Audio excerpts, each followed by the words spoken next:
Okay. So, reminder, when's the in-class final? Monday. So this is it.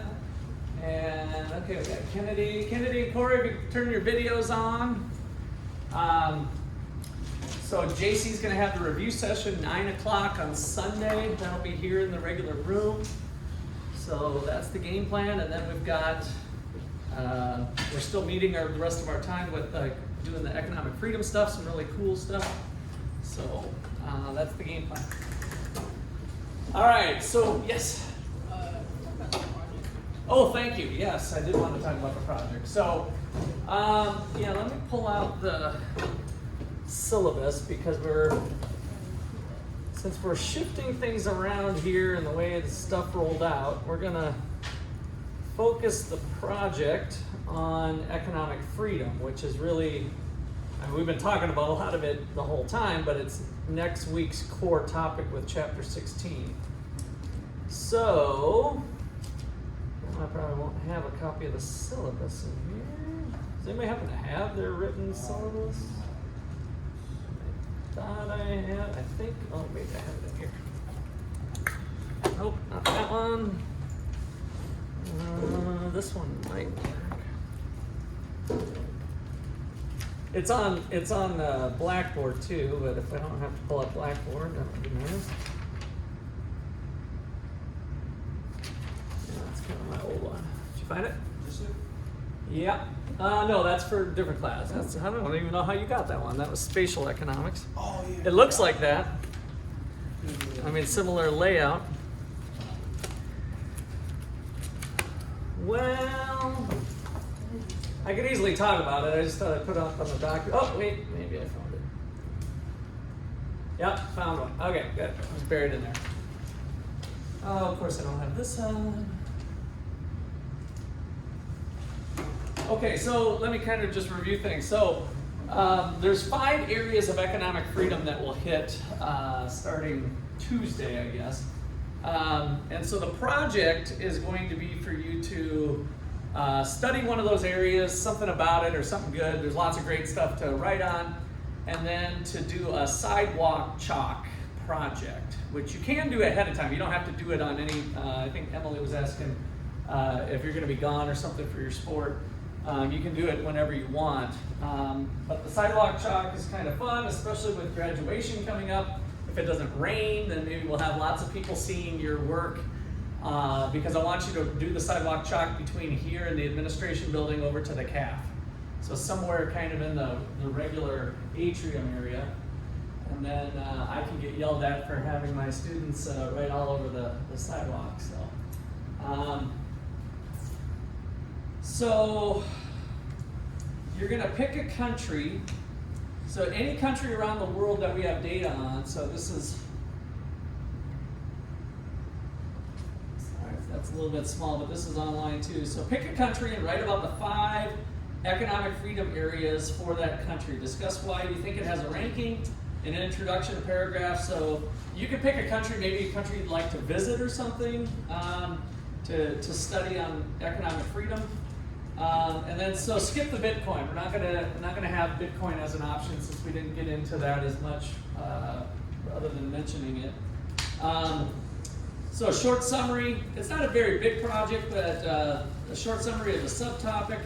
And then a personal opinion. So it's kind of just a 1-2 page, it's 300 word minimum, 1,000 word maximum, so it's not a huge heavy duty paper. And then I want you to do the sidewalk chalk here. So you can create an ad by illustrating and highlighting Bitcoin economic freedom of your subtopic. Be creative as you want to try to avoid writing full sentences. Treat it like a print ad that you might see on a website banner. This will be, again, economic freedom, must be included and prominent on your display. Take a picture of your work and upload it to Blackboard. So that is the project. Yes? Where is that? It was in the announcements. The syllabus I posted early on in the announcements. And if it's not there, let me know, but I'm pretty sure I posted it early on if you scroll down the announcements. Okay, anything else on the project? So basically you guys can do it, Thursday or Friday, whatever. We'll have time next week as we get more in. We'll hit the economic, you'll probably have enough information to start the project after Tuesday, after we talk Tuesday. We'll get a good dose of the overall, in fact I might get into it a little bit today on what economic freedom is and why it's pretty cool. All right, anything else? Did that answer your question, Janaya? Okay. All right, let's see, I'm gonna try maybe leaving that up there because So, rational expectations was what I left off with last time. And so, I want to first of all tell you what I did when I pulled $150 out of my wallet. I was trying to make you guys kind of quickly think like, oh, I better give a good answer. And we knew that inflation was 8.6% and then 7.9% before. And so adaptive expectations just means it's reasonable to look at a time period that was pretty close to the previous one when making a prediction. So let's start off with that today. Adaptive expectations. And then we'll contrast that to rational expectations that we gave. So this is chapter 15, by the way, out of the book.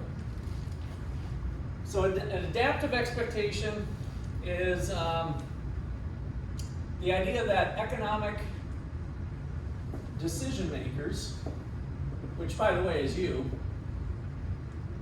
and other people, so let me just put includes you, which is kind of what I wanted to show yesterday. Base future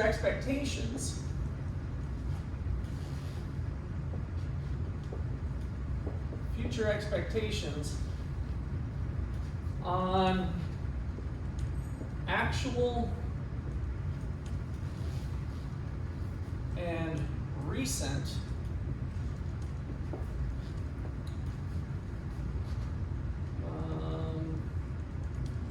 observations.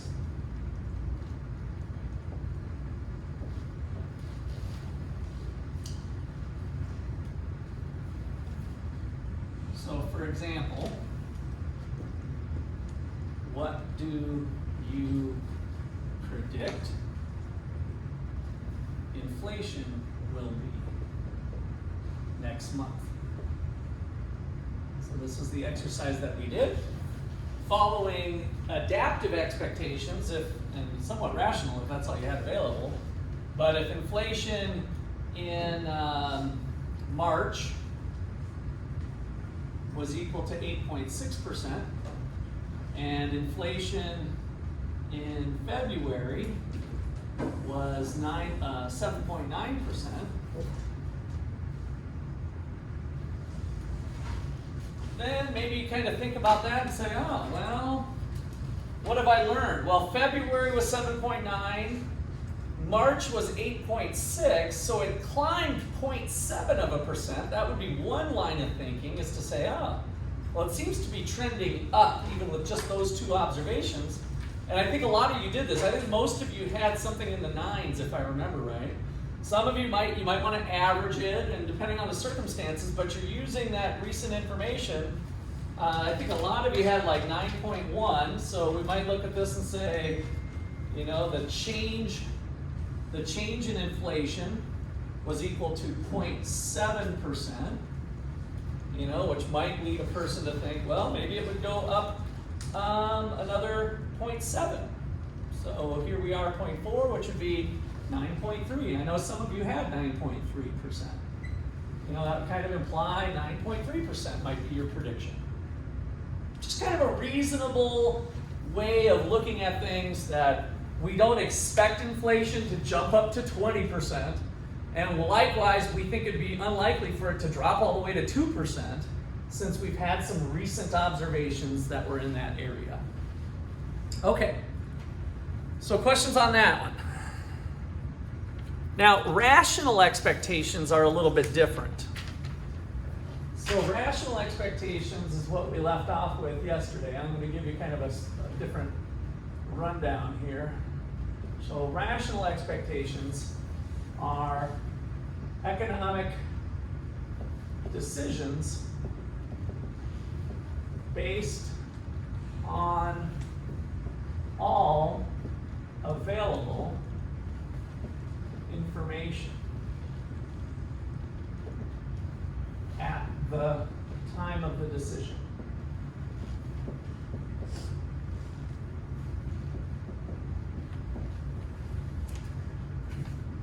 So first thing to point out is that it includes this way of looking at things. We would definitely, all available information would include what the previous 2 months was. So that would be included. So let's put on here a little bullet that says includes the previous recent data.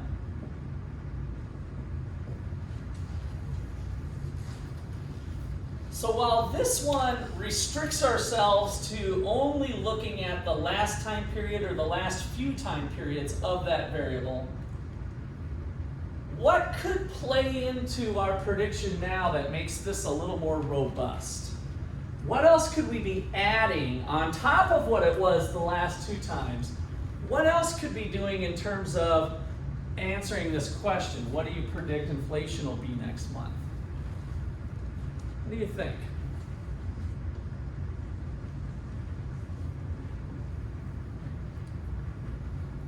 Let's see, since Janiyah, you asked us our opening question today, how about a number between 3 and 8? 5. 1, 2, 3, 4, 5. Emily. What else could be relevant in the world to potentially this inflation question besides just last month's numbers? The whole year, okay, so that would be more numbers. What else? I'm going to push you a little harder because that's still kind of recent data. That's kind of extending this a little bit. But what you said could be possibly part of this.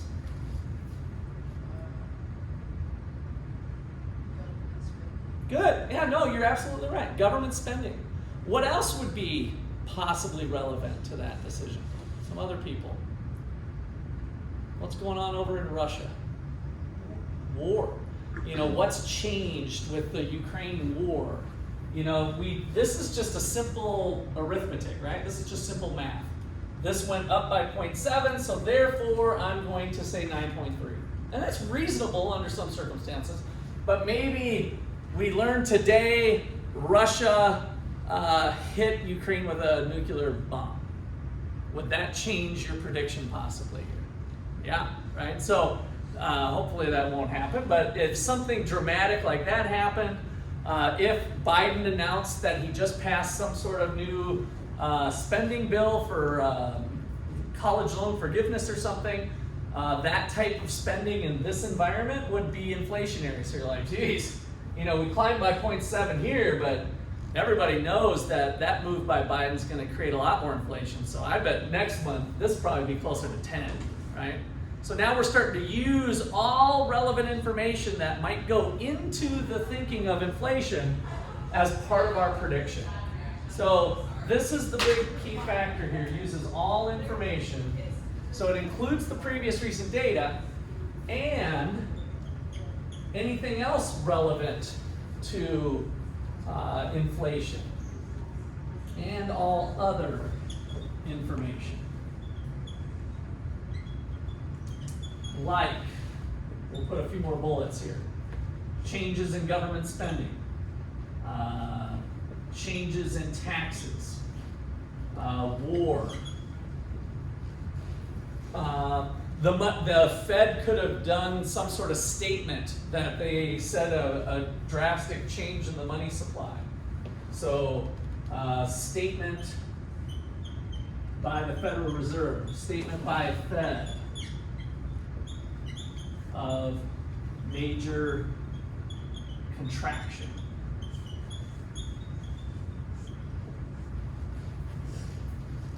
All of that stuff could really play into what your prediction is. And so the rational expectation is going to have some implications that we're going to go over next. All right, so here's a model. This next thing, if you want to put triple stars on your notes, this is going to be on the final.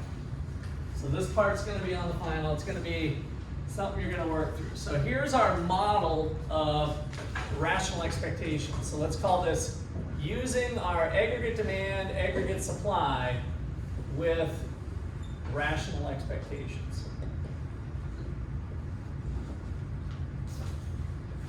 Okay, we're going to draw two graphs side by side with each other, so give yourself a little bit of room. The graph to the left is our aggregate demand, aggregate supply, so we've got real GDP and the price level being measured on the axes. And then we're going to start with a long-run equilibrium. So we have long-run aggregate supply, which is always anchored at the full employment level of real GDP. So that's where the economy is humming along at a nice, sustainable level. Uh-oh, Jay's going to lose some points today. All right. I'm sure you didn't need those points anyway. All right. So, aggregate demand. All of our cigarettes, right? So aggregate demand, households with consumption, businesses with investment, government spending. So if the government was doing something with G or T, that's all part of aggregate demand. And then the foreign sector, imports and exports. All of that is kind of embodied in this aggregate demand curve when we did our 2 chapters ago or 3 chapters ago, the aggregate demand shifters, right? All the things that go into the economy. And then in the short run, if there's a lag time between resource price adjustment and output price adjustment, so let's say that resource prices remain fixed at $10 in the short run.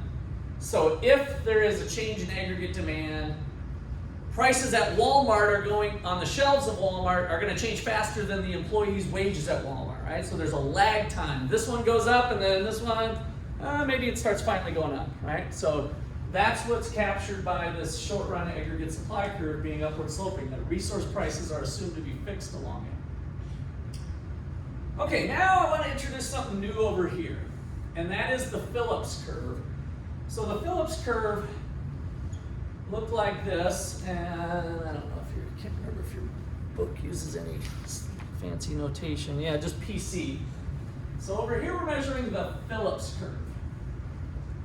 And the Phillips curve showed a relationship between unemployment and inflation, or a potential relationship between unemployment and inflation. Okay, and now what Milton Friedman uncovered for us back in the 70s was that it doesn't always follow this relationship, that it's not fixed, even though his initial analysis was fixed.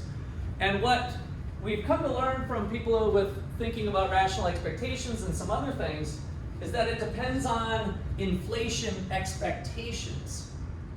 So we're going to identify a point, it doesn't really matter where, but right here, somewhere along your curve, somewhere in the middle, I want you to mark the natural rate of unemployment.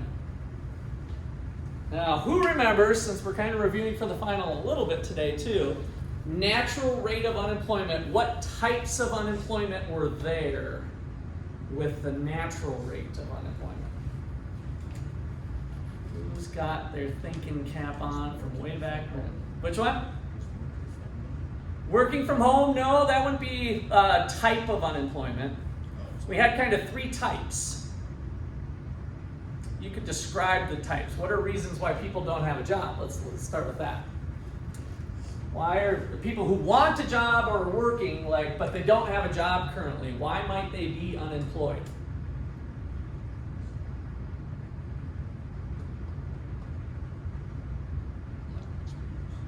Lack of experience, okay, so they're in school still, right? So being in school, they just graduated. How about that? So they don't have on-the-job experience, just to kind of play on your answer there. So they're in the job market hunting, but they don't have it because they just graduated. It's May 7th, and we just graduated, and now it's like, I gotta find a job. So are new graduates bad things for the economy? Or are they good things? And they're people, they're not things. But is that a good resource to have available? A brand new graduate, of course, right? But they don't have a job. So we call those people frictionally unemployed. Remember frictional? Maybe once I give you guys the first one. So frictional unemployment. Can anybody give me another example of what we call frictional unemployment? So it's kind of like people enter the job, they just graduated, they're unemployed. Well, that's not really a bad type of unemployment, right? So there's some natural rate of unemployment that a healthy economy would have. Can you think of another form of frictional that is kind of normal for the economy? That'd be, that's okay. Okay, quitting your job without something else lined up, right?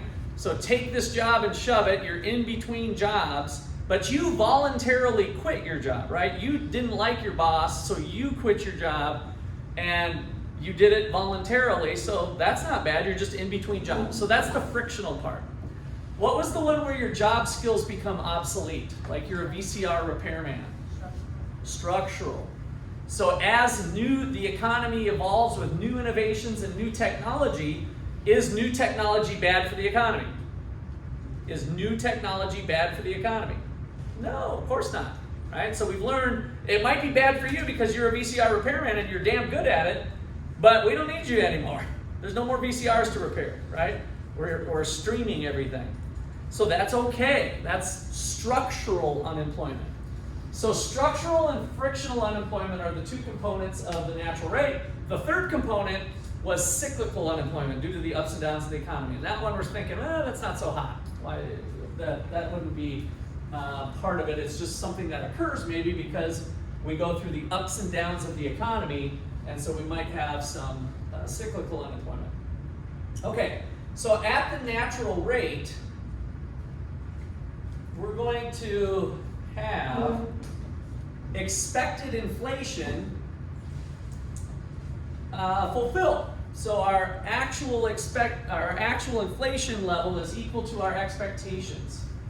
So inflation that's expected is equal to what's actually going on. So the whole idea behind this is that if you know inflation's going to be 4%, then you're going to ask for a 4% price rise in your pay to keep up with it. So we're going to have resource prices in line with expectations. All right, so back to this picture then. So this kind of sets the anchor, and ultimately, why do we have inflation off of this? It's because of unanticipated changes, unexpected changes is kind of the, I guess, to reveal where we're going with it.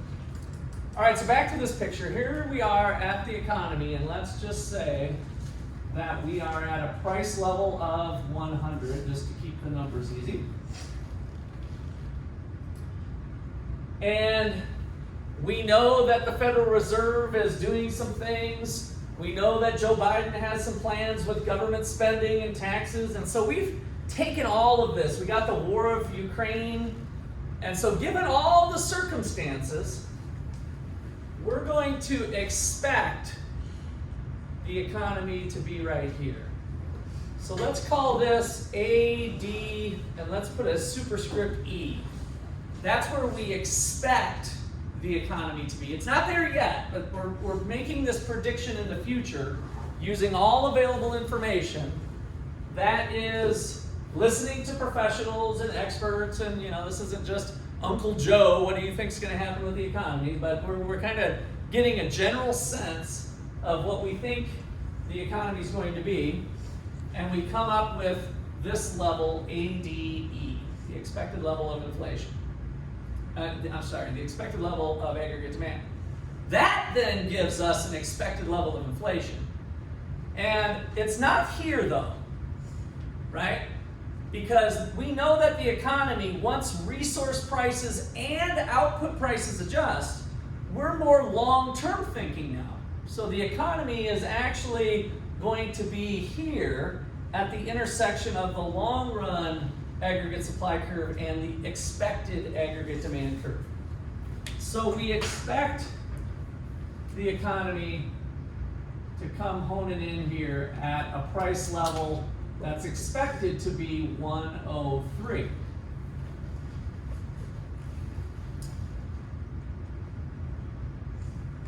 So what's our expected inflation rate?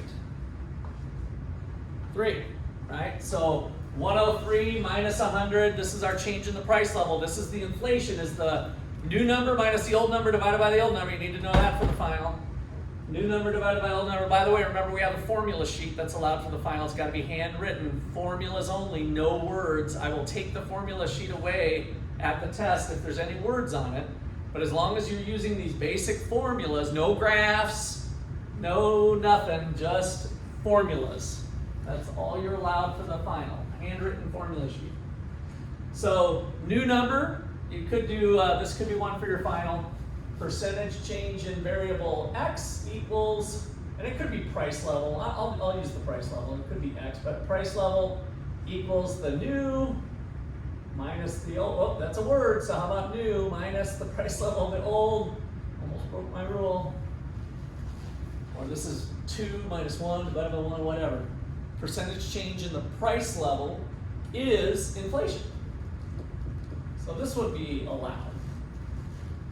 The inflation rate is the percentage change in the price level, is that formula. Okay, so 3% is our number. And so over here, what that means is the public has formed a 3% inflation number at the natural rate. Okay, so that's our prediction of where the economy is going. Are we going to be right? Are we going to be right? Are your predictions always right? No, hell no, right? That's the whole point of this, is you're going to be wrong, but what we said yesterday with that normal probability distribution, the bell curve, you've done the best you can. You've squeezed out all information, and so you've got an equal probability of being wrong or right, right? We've squeezed everything down. Hopefully we won't be off by much, but we're certainly not going to be on. Okay, so now I brought double golf clubs today, so you knew it was going to be good. All right, so here's the actual economy is sitting right here at our starting place of AD1 and AD and SRS1. So that's the starting place of where the economy's at. All we've done at this time is made a prediction of where we think the economy's going. Now, up till this chapter, we've primarily focused in on, okay, the Federal Reserve increases the money supply and that shifts the aggregate demand up, moving from point A to point B, right? And then resource prices finally adjust, and then we move from point B to point C. Are you with me? Say yes. All right, so that's what we've been covering the whole time, is kind of this reactionary thing with the resource prices. The thing that was so powerful about rational expectations is that they said that's not really true if we put people changing their behavior based on their expectations. So now what's happening is, instead of this clunky thing that we did before of this moves, then this moves, what if they move together? Watch this. Here's the beauty of the golf clubs. This one's moving a little. Oh, but this one's moving. It's this one moving. This one's moving. This one's moving. Right? We go straight from A to C. We don't ever get this little bump out over here. They both are moving simultaneously based on their expectations. Resource prices, because of the expectation of 3%, are already in action. We're not having to wait for the shelves of Walmart prices to change. Those things are already in movement. And so we have a very fluid market in terms of pricing and market behavior.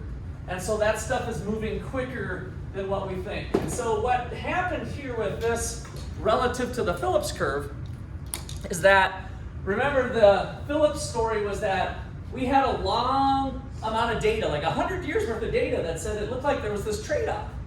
And then all of a sudden we started hitting areas up here where there was high unemployment and high inflation, which unfortunately it looks like we could be headed for now. We're not there yet. Unemployment's still low. So on the Phillips curve right now, we're at high inflation, but we're still at pretty low unemployment, right? So we're kind of over here somewhere in today's world. And yesterday's real GDP growth news of negative 1.4% is probably the first little indicator that we're going to have unemployment start to drift this way. And so if inflation stays here, we're going to see, let's see, what are we in? May, or we're in April, so May, June, July, August, September, October. So we might start drifting this way and be kind of out here.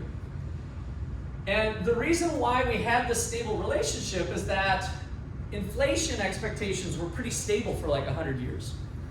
There wasn't activist policy for monetary policy, and so inflation was pretty low and stable.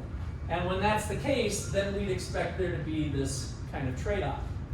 So here's what we're experiencing with this now, with it being a change, is we expect both to be up here. I'm going to move this one first. So the resource, the short run aggregate supply curve is going to be moving out to here. So this is SRAS2, where the wages need to climb by an expected 3%. Everybody's kind of banking on 3% being the number, and so we get wages climbing by 3%. 3% of the $10 is $10.30. So resource prices start to climb to $10.30 based on their expectations. Conceptually, prices on the shelves at Walmart and prices of resource prices are both moving up. They might wiggle around a little bit, but they're kind of both adjusting up according to this 3% inflation level. All right, now we're wrong. What happens if aggregate demand is actually here? So what if AD2, which is the actual level, here's what we expected, here's what we got. So we undershot what actually happened. We were wrong. When we're wrong, we're now at the intersection of the black AD2 line and the red short run aggregate supply line, and that puts us at this point. And this point has GDP at Y2. So instead of there being no fluctuation or just humming along at the full employment level, it actually gave us a little bump. And the economy started to overheat. And prices came up to 104. So the actual price level is 104, giving us 4% inflation when we thought it was going to be 3% inflation.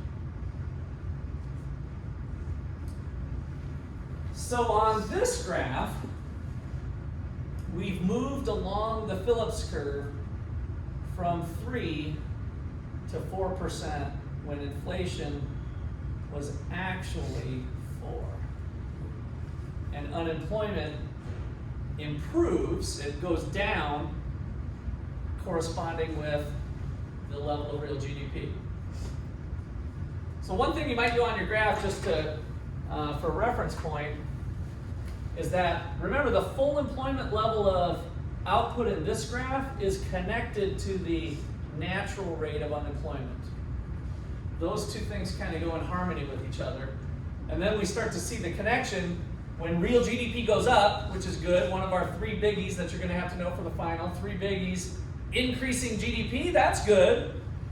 Unemployment going down, low, it's at least low, but maybe too low in this case. But now we've got inflation, right? We've got prices going up, low and stable inflation, and so we're not getting that. So that ended up being a movement along the Phillips curve from point A to point B. Corresponding over here, we went from point A to point B because our expectations were wrong. Okay, let me summarize some of that. So you got that in your notes. And open for questions if there's clarifications. I'm erasing.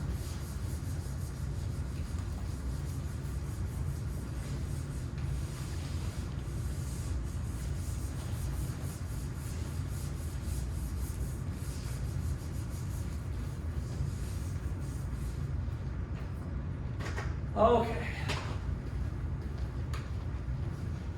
So, summary.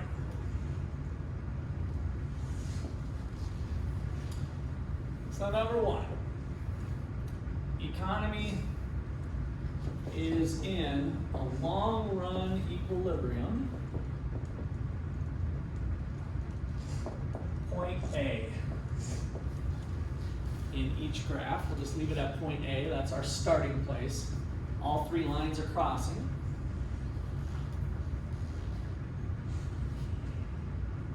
Same thing on the Phillips curve, we're at the natural rate of unemployment. So that statement alone, you kind of got to look at this graph and, well, what does point A mean? Oh, the economy's at the full employment level, the price level's 100, we're at the natural rate. We've had maybe 3% inflation for a while, so it's 3%. Number two, we now form a rational expectation. Form a rational expectation about the future aggregate demand. So that was in our graph AD superscript E.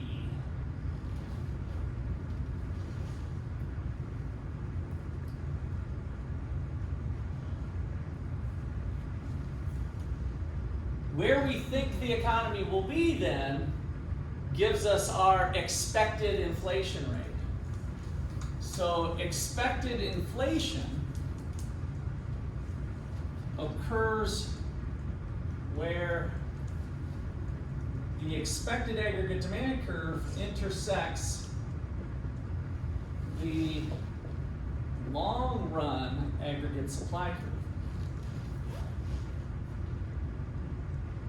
Now we've got this expectation formed that we think the economy is going to have 3% inflation. So from our example we just worked through, an expected price level of 103 implies inflation expected of 3%.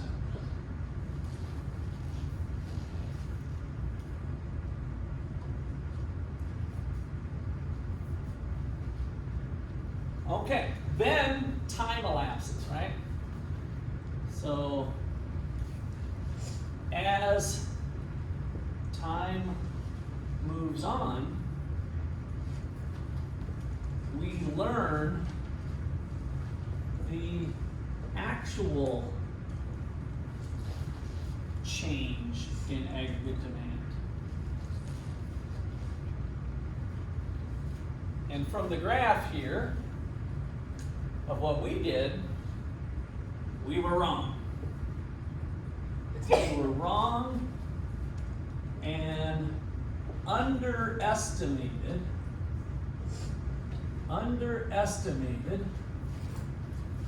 the actual change. So we can maybe describe that as AD2 is greater than what we expected it to be. The shift of the curve is the black one, not the blue one.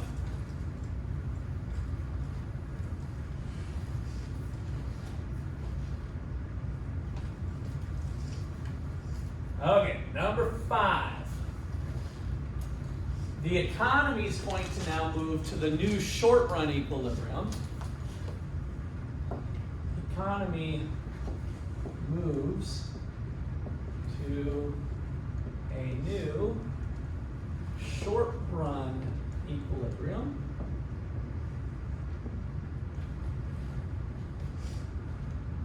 Point B, where the actual aggregate demand curve and the short-run aggregate supply curve intersect. And I kind of forgot to, I don't know if I need to or not. Let's see, as time moves on, we learn the actual. Yeah, that's right. They're both kind of moving at the same time,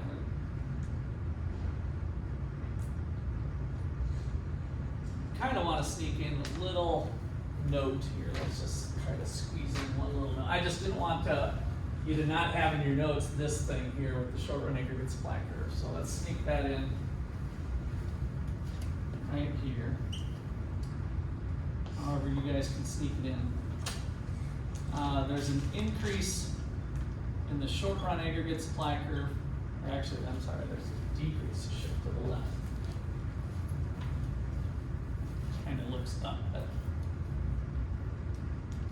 a decrease in the short run aggregate supply curve based on our expectation of 3%.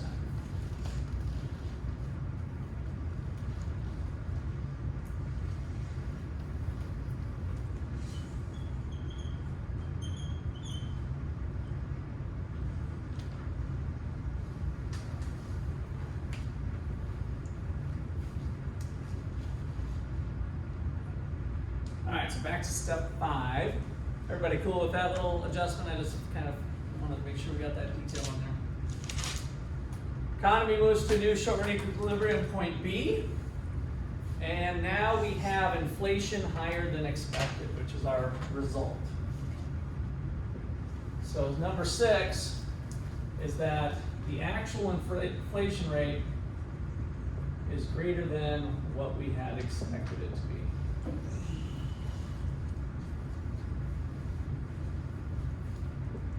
$4% is greater than 3%. And we have an expansion of GDP, so real GDP expands from the full employment level to the level we showed there. And then on the Phillips curve, and unemployment drops from its natural rate to a level that's lower.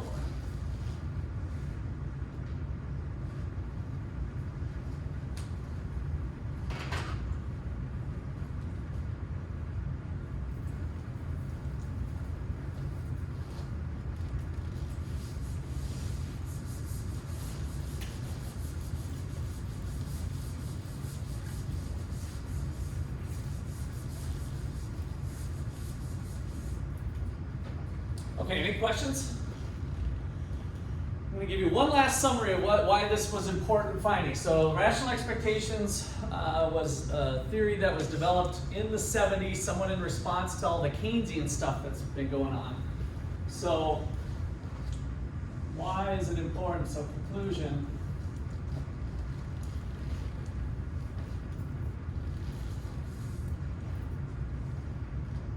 Keynes was wrong.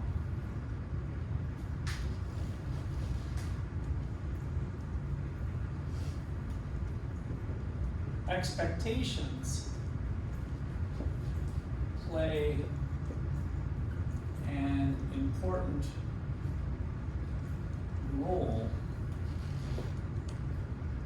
in price flexibility.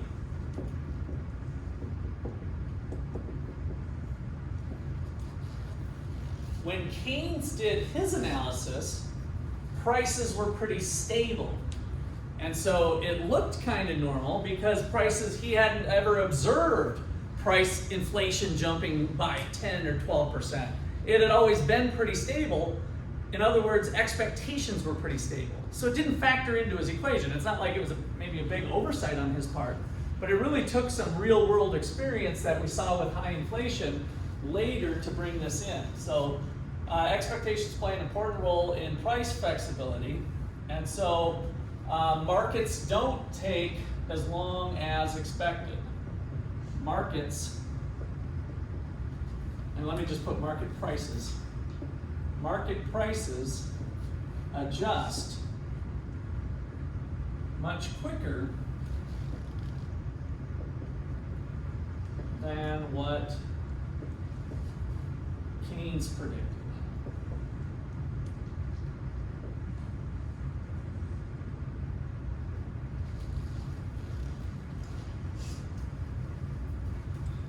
That's bad news for Keynesian theory. It says that Joe Biden and the rest of the cronies in Washington, including Trump, by the way, and some other ones, you can't keep printing these things off indefinitely. You can't keep spending money. Eventually, it's going to have some consequences. And previously, we thought those consequences were a little bit easier to see, and now we start to see them a little bit more. Some of what happened here recently with the financial crisis is we didn't get the price changes because there were a lot of other factors going on. Like we talked about demographic changes, and we had the rest of the world with China funding and buying bonds. And so there's other things that can factor in that won't make it immediately obvious, but we're starting to really see that now. Okay. Questions or comments there? I will concede that there's still economists that believe in rational expectations. I think this is pretty much a given theory that all economists predict, but there's still some economists that are holding on to some wage stickiness, so that lag time can still be there, but the amount of time is definitely in question and much shorter given a rational expectations approach. Okay, let's see, what else do I want to cover? I want to show you some pictures, I think. Oh yeah, we're gonna have fun with this one. All right, let's do this one then. So we're gonna shift gears to a little PowerPoint connection. So should be kind of.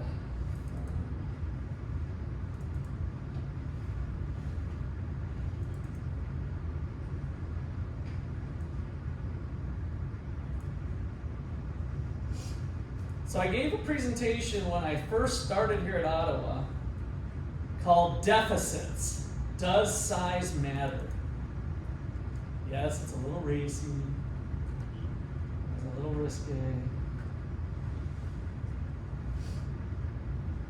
All right, so let's see.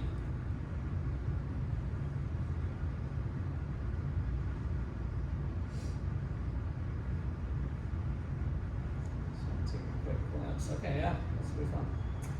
All right, so here we go. Put this down. So we talked about this yesterday. That was your extra credit question, was what was the difference between debt and deficit? Who remembers from yesterday? Debt and deficit. I think there was only 2 decent papers. I'm pretty sure you guys all know what debt is, but so that's why it's good to focus in on deficit. What was deficit? Let me get my extra credit pen out. Deficit. What is a deficit? A government deficit. We'll just be specific. What, Chris? You can't spend? No. Tax collections and some time period, over some time period. That's part of it. Is it that Less spending. money that you move? Okay, Emily, you were adding on, I think, the right thing. What? I have over some time period, usually your tax collections were less than the government spending. That's spot on. So that's what you need to know for the final. So everybody write that down in your notes here. So taxes are less than government spending. That's all there is to it. And it's for some time period, as you were saying. So usually we're talking about for the year. So let's just put for the year, but obviously it could be any time period, a quarter, a month, or whatever. So for a given time period, put parentheses, usually a year we're talking about. or a given time period, usually 1 year. I'll say it the way you said it. You said tax collections first? I mean, I just said over some time period, usually a year, tax collections are less than 30%. Okay, so basically T is less than G. Tax collections, just so that when we go back in our notes here, tax collections are less than government spending. So you can't do this for your formula sheet for the final, but you could do this. So the government savings or the deficit, depending on how you word it, but the government savings, and even let's say deficit equals G minus T if we're looking as a positive, or you could say government savings, let's just say GS equals T minus G. I want to show you this way because we see that a couple times. If you think of it as savings and your savings is negative, T minus G, if G is bigger than T, then this number is negative. You have negative savings, that's a deficit, right? So sometimes people write it as G minus T if government spending is bigger, if you're thinking about deficit that way. And then this kind of plays into the, another formula that you'd certainly want to have is your cigarettes formula. So when we think about government spending, we're bringing it back to cigarettes. This G is this G, right? So how much of the economy does the government make? Well, if we have 20 trillion over here, and these guys are doing 5 trillion, that's a fourth of the economy, right? It's a little less than that, it's usually around 20%, but for COVID it even spiked up to 20%. So how much of the economy is the government spending money versus beer and chicken wings by households, businesses buying capital equipment, machines and buildings, and then how we're doing with the rest of the world with international trade, net exports. So that is our 4 categories, the expenditure approach to GDP. Okay, so we've got our government deficit. Now this was from 2011, which is kind of eye-opening all by itself. We had total federal government debt of 14 trillion. What was it on the debt clock yesterday? Like 30 trillion. Yeah, pushing $30 trillion, right? So then there's some other adjustments like what they call intra-governmental debt. So some of that is Social Security. So it's like one arm of the government has lended money to the other arm of the government. So you can net that out and you get government held by the public. By the way, this includes the Federal Reserve though, because remember the Federal Reserve is independent of the federal government. So when we say held by the public, this is the number that we usually are thinking about. And then in 2011, we had foreigners holding some debt, 4 trillion of this, and then the rest would have been held by Americans. So that's kind of a common thing that you can look at, and we have some of the text updating things. All right, so then I kind of walk through my Tom and Jen, and I'm going to quickly just buzz through this again. So there's our resource base, since this is a little bit of a review for the final. Land, labor, capital, and entrepreneurship. That's what drives the economy, folks, not prices, right? Not spending programs. What are we doing with the resources here? I've got an entrepreneur or farmer. So we got some land, some labor, some capital, some entrepreneurship, right? Being productive at doing what we do. And we've been focusing on stock and flow variables. How much more capital have we purchased over time? Some of that stuff wears out, and that determines the amount of capital we've accumulated from year after year. Thinking about the things that we produce, the production process that goes on day in, day out, the specialization of companies in a free market system that are making things, the exchanges and the goods market, final dollar value of all final goods and services produced within the nation's boundaries, produced over the course of a year, that's GDP, right? The dollar value of spending is also equal to the dollar value of income. So we have the income approach, the expenditure approach, and the red line here is what's really going on under the scenes is that we're exchanging resources into beer and chicken wings, right? That's all happening So we got the two primary markets of the resource market and the goods market.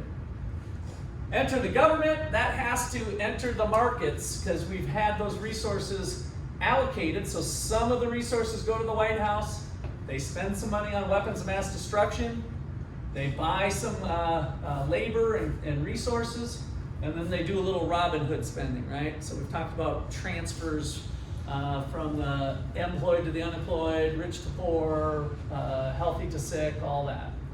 So that's kind of our snapshot of the T, I guess I didn't mention T, income tax and sales tax coming into government services. And so if they don't collect enough T to pay for the G, then we're in loanable funds country. They gotta write a check, write an IOU to take out a loan. So then the government enters the loanable funds industry. Okay, so we got the rest of the world with exports and imports. And then finally these loanable funds market, the financial markets, where households are saving some money and businesses are borrowing money. All right, so what is the decision of the consumers? What is their breakdown of saving versus spending? So remember when we talked about the marginal propensity to consume? So in the United States, 10%'s been a little high. It's dropped down to 7%. During COVID, it actually went up to 13%. If you look at the overall aggregate saving rate. So long term, this isn't too bad. Spending $90 on consumption and putting $10 into some sort of savings. So what's the difference? How it enters the market, we go through consumption and it goes to a company here on Main Street to buy that pizza. If we save it, that enters the financial markets, which allows our farmer over here, remember her on the tractor, to borrow money to buy the tractor. So that channels through the investment rather than through the consumption. So what does that mean in terms of gross domestic product today? If we buy the pizza or we buy the tractor? And the answer is nothing, right? So if I buy $100,000 worth of tractors or $100,000 worth of pizza, it doesn't matter in terms of today's gross domestic product. But that tractor sticks around for many years afterwards. So the pizza is pooped out and the tractor goes on to the next time period, allowing us to be more productive tomorrow.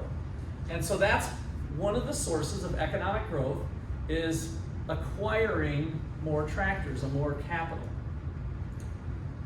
Okay, so here's the idea of the wealth of nations. And the tractor persists and continues to allow us to build wealth. Okay, so we looked at this equation earlier on in the class, and it's just kind of helpful to think about where does the US get their money to buy tractors? So how much the amount of investment? It has to come from savers. And so there's private savings, which is the lion's share of it, domestic savings. And then we have government savings if they ever collected more taxes than G, but they don't. So we know that one's negative already, which creates the crowding out effect that we talked about before. That'll be on the test too. And then we've got our trade deficit. We buy more than China than they buy from us, and so they end up buying our real estate. Remember that part from some earlier chapters? They end up funding part of our savings, and that was a big part of the story here in the 21st century. So we have a combination of government not doing any savings, these guys doing a bunch of savings, and then we kind of trucked along and eventually got to some financial crisis. All right, so what are some implications from taxes? So here is the labor market that we've had on the board before, labor demand and labor supply. We have some amount. What happens when we implement a tax? We get less labor, right? So that's when we talked about the Laffer curve, and then we have to be careful with tax rates. Do we want tax rates at 70%? Oh my gosh, nobody's gonna work, right? This is kind of the nobody's gonna work thing. So we have to kind of find a happy balance between setting the right level of taxes that doesn't discourage work too much. And so I think today's tax rates are somewhere in the right ballpark, honestly. I think with our 39% highest marginal rate, and then most of the people making up to $50,000, 40, 50, they don't pay more than 10% probably of their pay, roughly. So that's not too bad a shape, but we do have to be careful of that. Our bucket of labor then could change accordingly, and so we have less labor. And then there's income tax. This is stuff we don't need to know for this class. This is a little bit more on our micro class, the way this one's going out, but it's good. All the items are there that we've talked about.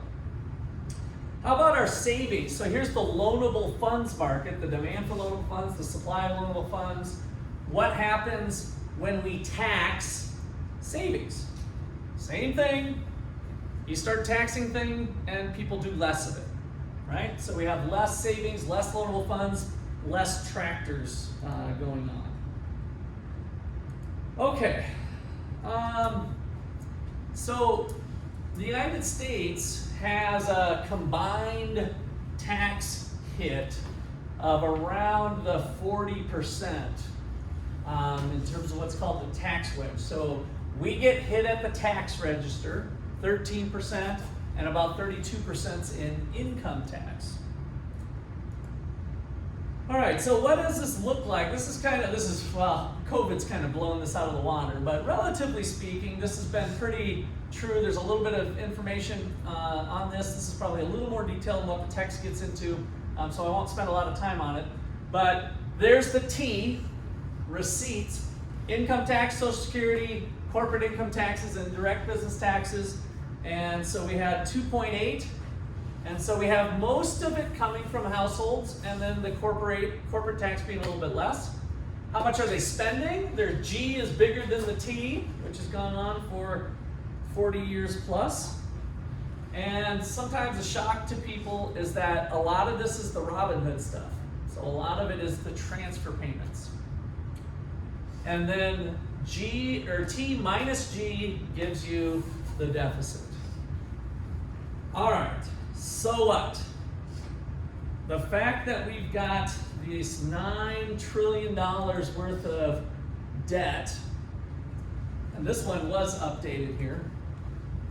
So public debt, the blue, is the one that subtracts off the intra-governmental holdings. So in 2018, we're somewhere in here approaching 16 trillion of that netted out.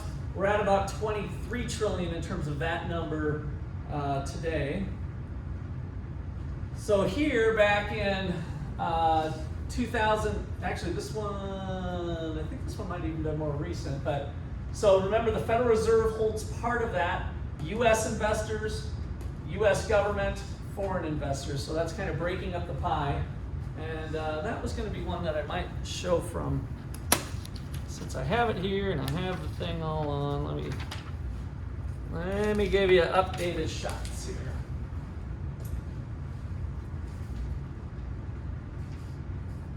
So this is from our textbooks. This goes up to 2020. This one's the first one, 1960 to 2020. What does it mean to be above the zero line on this graph? Look at that graph. What does it mean to be above the zero? What's going on in that particular year, 1975 or 1990? If we were above, what happened in terms of G&T? Ben? We collected what we spent. We collected 100%. That's the one time T was greater than G right here.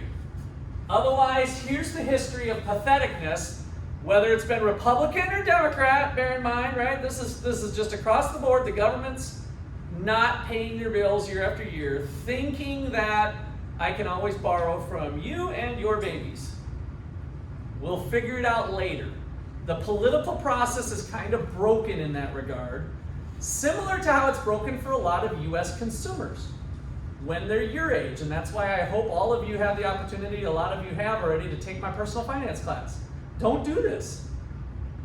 When you're young, don't think that you're going to pay for it later. I'm going to buy a new car with a $20,000 debt because I just got out of school. I only have $30,000 of student loans, but I'm still going to take on a $20,000 car debt. And I'm going to run up my credit card and go on vacation because that's fun. That's what Americans do. That's this picture. It's American culture. It's not good for the financial health of you or the United States. In general, this is not sustainable.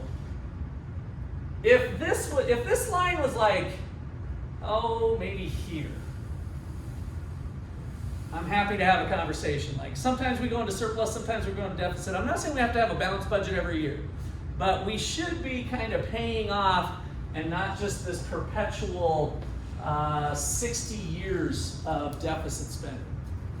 Okay, so that's the deficit.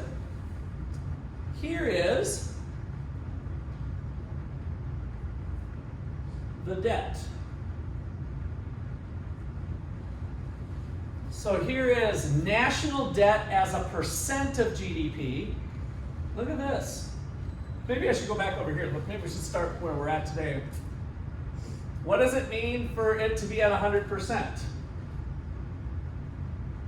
What does that mean for the national debt to be at 100% of GDP? What is GDP? What did we do a little bit ago? What is GDP reflecting?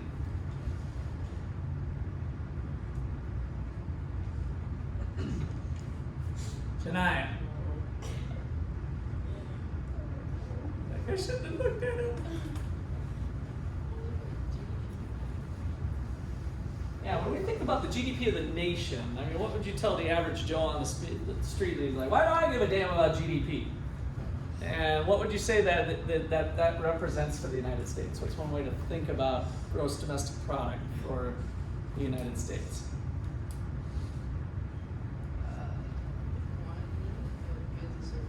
Okay, good. So the quantity of goods and services that we make, and so that was the expenditure approach, but it's also the income of the nation, right? What's the number that I want you guys to keep in your head roughly? 20 trillion. So all the Americans' income added up is around 20 trillion. So it's the income of the nation. Do we want more income or less? Probably more, right? Then we can get into, rich versus poor and other things. But in general, higher income nation would be better. So what this is saying is that our debt is equal to our income. What we're making per year is what our debt is, and now it's continuing to climb. It's not dead. I mean, that's not necessarily bad in and of itself, as I'm going to show here in a little bit, but it is what it is.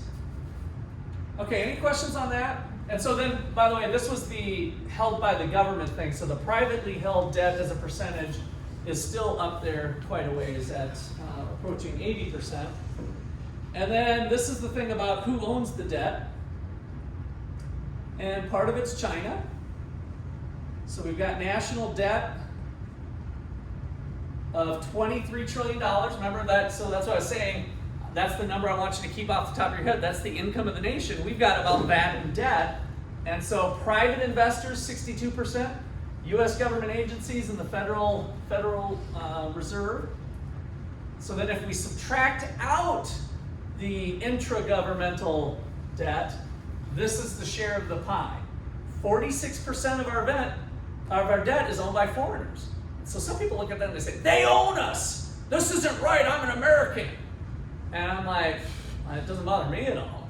Like, who's getting screwed if we go to World War III with Russia and we decide we're not paying back the debt? They do.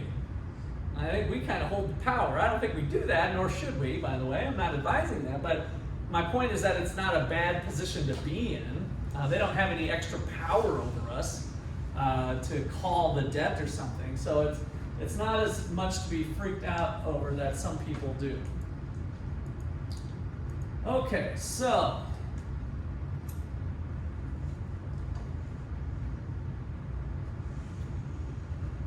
Here's the debt. Does size matter? I want to tell you a story about a young couple in their late 20s that met at college here at OU.